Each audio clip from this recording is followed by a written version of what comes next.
Hello again and welcome to our August 2024 edition of Quick Kit. Links to everything we mentioned will be down in the description below. Let's get into it. Zoom has announced the H1 XLR audio recorder. This recorder weighs just 164 grams, balances size and design very nicely, and offers up to 10 hours of battery life on two AA batteries. It features two XLR TRS combo inputs, a 3.5mm stereo mic input, and the ability to output your audio via USB-C, which could be handy for content creators using phones as cameras. It can record 32-bit float audio internally, directly to microSD cards, which makes this recorder very easy to use to get good quality audio fast. It's available to order now on our website and is priced at just £145, which makes it one of the most affordable ways to record 32-bit float audio on the market currently. ARRI have shown off their latest operator set of accessories for the Alexa 35. These new accessories are aimed at turning the Alexa 35 into a camera more tailored for solo, handheld and shoulder operation. This new kit includes a new top plate and operator grip combo, which looks really nice. This new handle is made from a mix of metal and walnut. It slides onto the top plate very similarly to the system found on the Amaran, and it provides a lot of adjustments so you can get the balance just right for you. It also uses a nice long padded base plate that can be paired with this new receiver plate. These two new plates use ARRI's new touchdown system. This is a quick release system for getting your camera on and off a tripod quickly while also being incredibly sturdy and robust. Given the inconsistencies with the VCT plate system, especially with larger cameras, I think this is a logical move, and the system looks really solid. These new bottom mounted accessories will also work with the Alexa mini cameras, but you'll need to use the Bud 3 plate to do so. I'm excited to see this touchdown system in person, it looks really nice. We first saw the new bright Tangerine KASBAH shoulder pad back at IBC last year, and I'm happy to say that it's now finally hitting the market. This is a full shoulder rig system that has some great details and features, but the standout part of this system is the pairing of the larger of the two shoulder pad options and the dovetail base plate. This new shoulder pad is a really good size and can be adjusted massively, so much so that it means you will really be able to control and position your camera exactly where you need it to be, no matter how you're built. This is great and will make getting your rig positioned as comfortably as possible much easier. They've also reduced how tall the system is, and it's decently narrow, which again will make it more tailorable for different end users. This is partly thanks to them using ARRI's Bud system for mounting the plate to the camera. It's a great system to use, and I think 100% worth checking out if you're a camera operator shoulder mounting your camera a lot. The full system is available in shipping now and is available to order on our website. Samyang have announced a pretty unique new lens system called the Remaster Slim Optical Exchange Autofocus Lens. This new lens is incredibly small. It's actually less than 2 cm long and weighs about 80 grams. So when you pair this with the right camera, it will make some really compact systems. As you can swap out the optical block, the main electronics for control and the STM autofocus motor are kept inside the main body of the lens itself. At launch, 3 different optical blocks will be available: a 21mm f3.5, 38mm f3.5 and 32mm f2.8. Being able to carry around these 3 lenses with such a small footprint will make this lens very appealing for travel. It's currently only available in E-mount, but there are definitely other cameras in the market this could also work very well with. With the popularity of fixed lens cameras like the X100, I think this is a smart release from Samyang. It's going to be priced at around the $230 mark, which is pretty good, and it could be quite appealing to some to turn your Alpha Series camera into a super small compact system. Amaran has launched a new app for controlling their fixtures wirelessly via your phone, tablet or PC or Mac. It will work with all existing Amaran and Aputure fixtures and is powered via the Sidus Mesh ecosystem, but with a more reworked design for content creators. It's available on a range of different platforms, and it even has a plugin for the Elgato Stream Deck, which will be very helpful for content creators who want to control their lights quickly from their desktop or creatively during a stream. It's available to download across different app stores now. Up next, Aputure announced the Sidus 4 CRMX transmitter. This new system follows on from the Sidus 1, but offers both CRMX and DMX support that can support 4 universes each. It can handle a range of network protocols as well as use Sidus Bluetooth. It has a clean design with a nice clear TFT screen, is IP65 rated and can be powered via a range of different sources. It has a range of up to 800 meters and supports both 2.4 and 5.8 GHz. It's available to pre-order now on our website. Did you know that we have a state-of-the-art showroom space and stock warehouse in Brussels?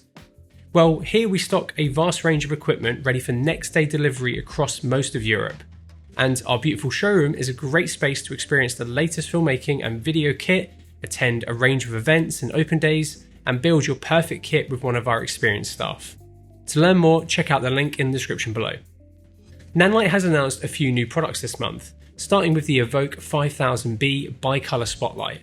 They announced the development of this crazy fixture, which should be released in Q1 next year. It's going to be a 5000 watt LED fixture with a Kelvin range of 2700 to 6500. It has an IP65 rating and it will be compatible with their Evoke 2400B's accessories. The 2400B was already a very bright and impressive fixture, so one that's going to be 100% brighter than that is pretty insane. I'm excited to see this one next year. Nanlite announced two new LED panel fixtures, the Alien 150C and 300C. These are rectangular full colour LED panel lights that have a CCT range of 2700 to 1200 Kelvin, solid colour rendition specs, and a range of lighting modes that you would expect from this type of modern fixture.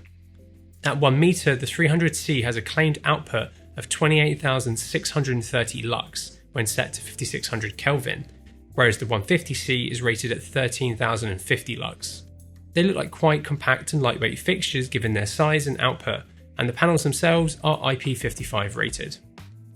Next, Nanlite released the Forza 60CR RGB LAC.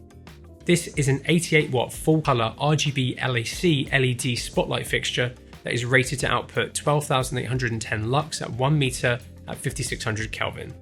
It has a CCT range of 1800 to 20,000 Kelvin, good photometrics, and is incredibly small and compact. It can take FM mount accessories as well as Bowens modifiers with the use of an adapter. Lastly, Nanlite introduced the Enel mount projection attachment for the Evoke series of fixtures. This attachment will give you a beam angle of 15 to 30 degrees, will increase brightness, uses a standard A-size gobo, has a filter holder, and can be rotated. IronGlass have announced that they are now rehousing the Zeiss standard speed lenses. The standard speeds have been used on some legendary productions throughout the years and are still very sought after. There are several companies that offer rehousing of these lenses already, but IronGlass offers a fantastic balance of housing quality and price, so it's great to see them opening up their offerings to these as well. This rehousing will bring them all up to a very similar size with a consistent front diameter of 95mm and will use an internal cam focusing system. They do look a good bit larger than the standard speed housing, but this actually may be a good thing for some. The price for the rehousing doesn't include the lens, just the actual rehousing itself, and the prices range depending on the exact focal length you want rehoused. IronGlass's newest Soviet Mark II lenses are excellent, so if these are anything like them in terms of quality, they're going to be great. I think these could be a popular choice for people wanting to upgrade their speeds. We actually regularly have speeds in stock on our used marketplace, where we have a range of unique lenses and other kit available at great prices.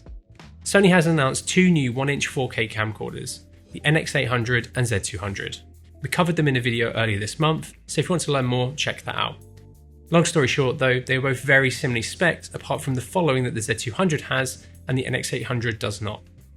They both feature a compact and easy to use pick up and shoot design, a 20x optical zoom with the option to extend that even further with Sony's clear image zoom, can shoot 4K up to 120 and HD up to 240 frames per second, can record in a range of XAVC recording formats, feature updated colour profiles such as S-Log3 and S-Cinetone, have a new improved AI-driven autofocus, and they both have a bunch of user-friendly design features, including Sony's excellent 2 to 7 stop electronic ND system.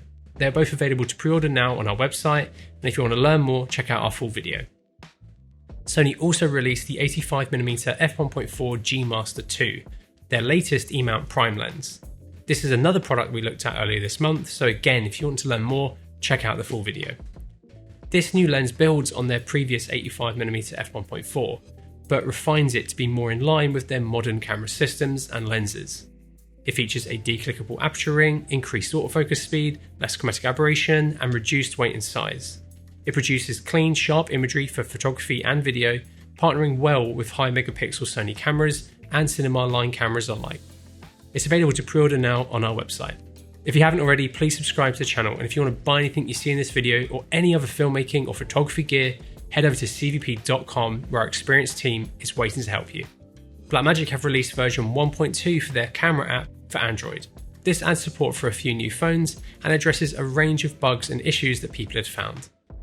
Next, they released a new update for their Atom Stream bridge, which basically fixes a few things. Lastly, they finally released the full retail version of DaVinci Resolve 19.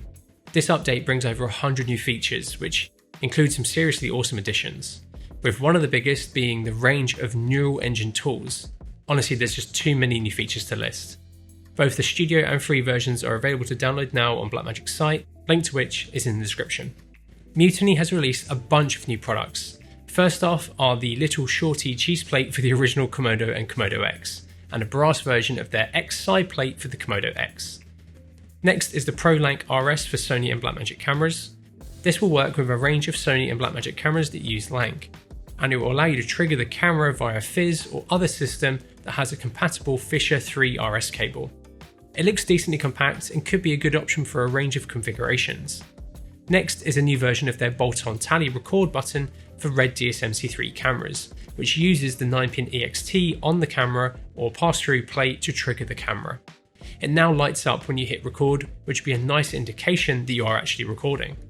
And lastly, they've released a 7-pin to Fisher 3 RS cable for Tilter's wooden start-stop handle. This will work with most cameras that have a Fisher 3 RS port.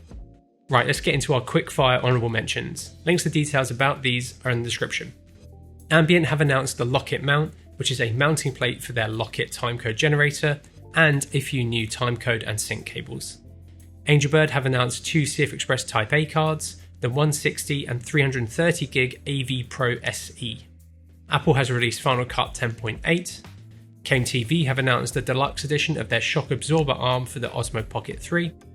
Godox have released a bunch, their LP series of soft 1x1 LED panels, the Cube S wireless mic system, the NOLED MG1200R RGB LED 1600 watt fixture, and lastly the BF10 Fresnel lens for the NOLED M600R. Hollyland announced the Venus Live V2 camera system designed for live streaming. Kipon have released version 2 of their PL to PL 1.25x expander. Obspot announced the Talent 5.4-inch streaming monitor recorder. Polar Pro have released their series of light leak lenses, which look to combine vintage character with the ability to control light leaks. Proton have announced their new Rain Minicam, which is a heavy-duty version of their previous camera. SanDisk have announced a 4TB microSD and an 8TB SD card. SMOHD have released new colour variants for their Ultra 7 series of monitors. Smorik has released a new 2-in-1 SSD clamp for smartphones. Sigma have teased a new style of autofocus cinema lens that they should be giving more details about at IBC next month. Sirui released a new rapid tripod system. Swit announced a new series of V-mount batteries, and the PL200D and PL300H soft LED fixtures. Tamron announced the 28-300mm f4 to 7.1 Di3 VC VSX for Sony E-mount.